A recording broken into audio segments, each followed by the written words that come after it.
Hello and welcome to a Talmud Israeli production. Today we'll review the highlights of this week's course of Daf Yomi study, Masechet BavaMetzia, pages 32 to 38. Lamed Bet, 32. Im hayta b'veit hakvarot, if you find a lost article in the cemetery, and you're a Kohen, lo yitamala, you should not render yourself impure through contact with a dead body in order to return the lost article. Rather, you should just keep on walking and not bother with it. Then what happens if a father instructs a child, a son, to violate Torah law? Amar lo aviv hitama. Let's say the Kohanic father tells the Kohen son, go into that cemetery and get that lost article. Or, in a situation where they're not Kohanim and the kid should get the article, she says, lo tavzir, don't return the lost article. So in both instances, the father is encouraging the child, instructing the child to break the rules. Lo yishamalo, the child should not listen to the father. Now this is despite the fact that there is an obligation to honor your father and mother.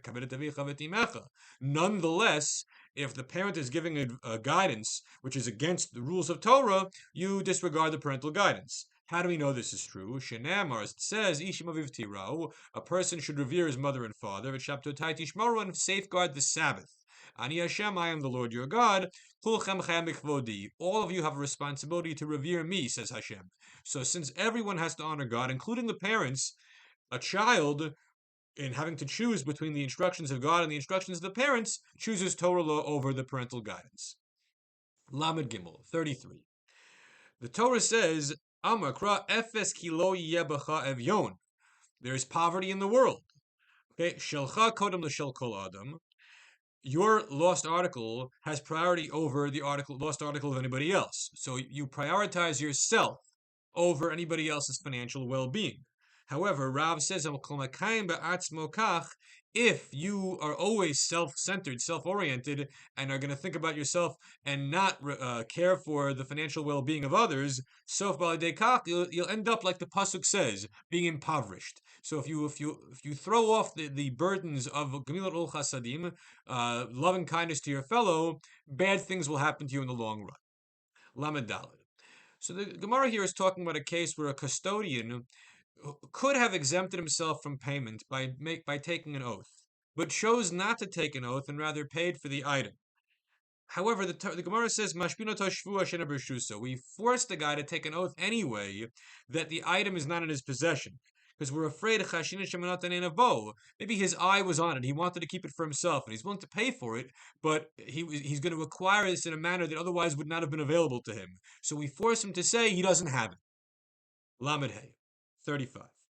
Hasocher parma chaveru. If you rent out a cow from your fellow, v'shila la'acher, and then you give it out to someone else, a third person, umeta kedarka, and it died in the ordinary course. Yishava hasocher shemesa kedarka. Well, the renter, the socher, would be exempt in that case. So he takes an oath that it died in the natural course of events. But the borrower is obligated in a case of meta kedarka. So the borrower has to pay the value of the cow to the renter. Rabbi Yossi says that's crazy. Why should that be true? How could the renter make a profit off of the animal that belonged to the original owner? How is that fair at all? Rather, what must happen is the shoel, the borrower, has to pay not the renter, but the original owner. That's the only way it could be fair. That's the viewpoint of Rabbi Yossi. Lamed Vav, 36. Ilchata, the law is, Shomer shemasar leshomer chayav. If one custodian hands it off to another custodian, and then something goes wrong, the first custodian is liable. Now, certainly this is true in a case where a paid custodian were to hand off responsibility of the item to an unpaid custodian, because after all, you've downgraded the quality of the custodianship. I mean, after all, a paid custodian is far more responsible and liable in various instances than is an unpaid custodian. So, by passing the buck off to an unpaid custodian, the Shomer Sachar is harming the interests of the original owner, and therefore we're going to pose liability on him. However,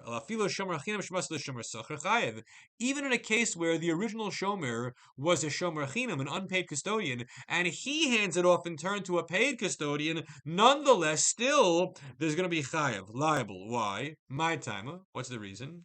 Because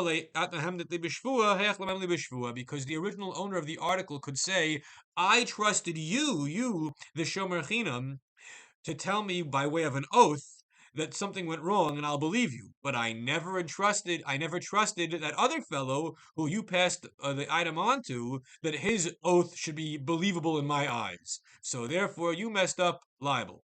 Lamed Zayin, 37. Amar l'shnaim gazalti lechem mikem. So the guy says to two people, I stole from one of you $100. V'nederz mikem, but I'm not sure which of you I stole from. So what does he do? I mean, he wants to resolve the problem. He wants to do teshuva, make things right, but he's not really sure how.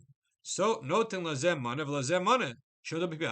He has to pay a full $100, the full amount that he stole, to both of those fellows. So he ends up paying 200% of what he stole, not 100% of what he stole.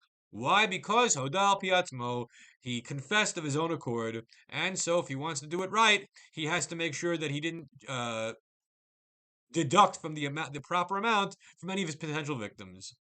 Lamed Chet, 38. Hamafkid peirot etzel chavero. If you deposit some fruits with your fellow, even if they're rotting, the custodian ought not do anything about it, but rather, when the owner comes and picks it up, he picks it up. And if he doesn't come and pick it up and the fruit rots, so be it.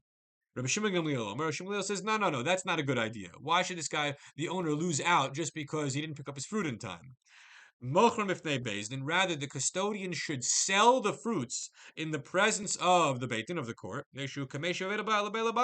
because effectively the custodian is returning a lost article to the owners, in the sense that these fruits, if they were to allowed to go any further in his possession, would rot and be worthless. So it's hardly any different from Meshiv Aveda, from returning a lost article.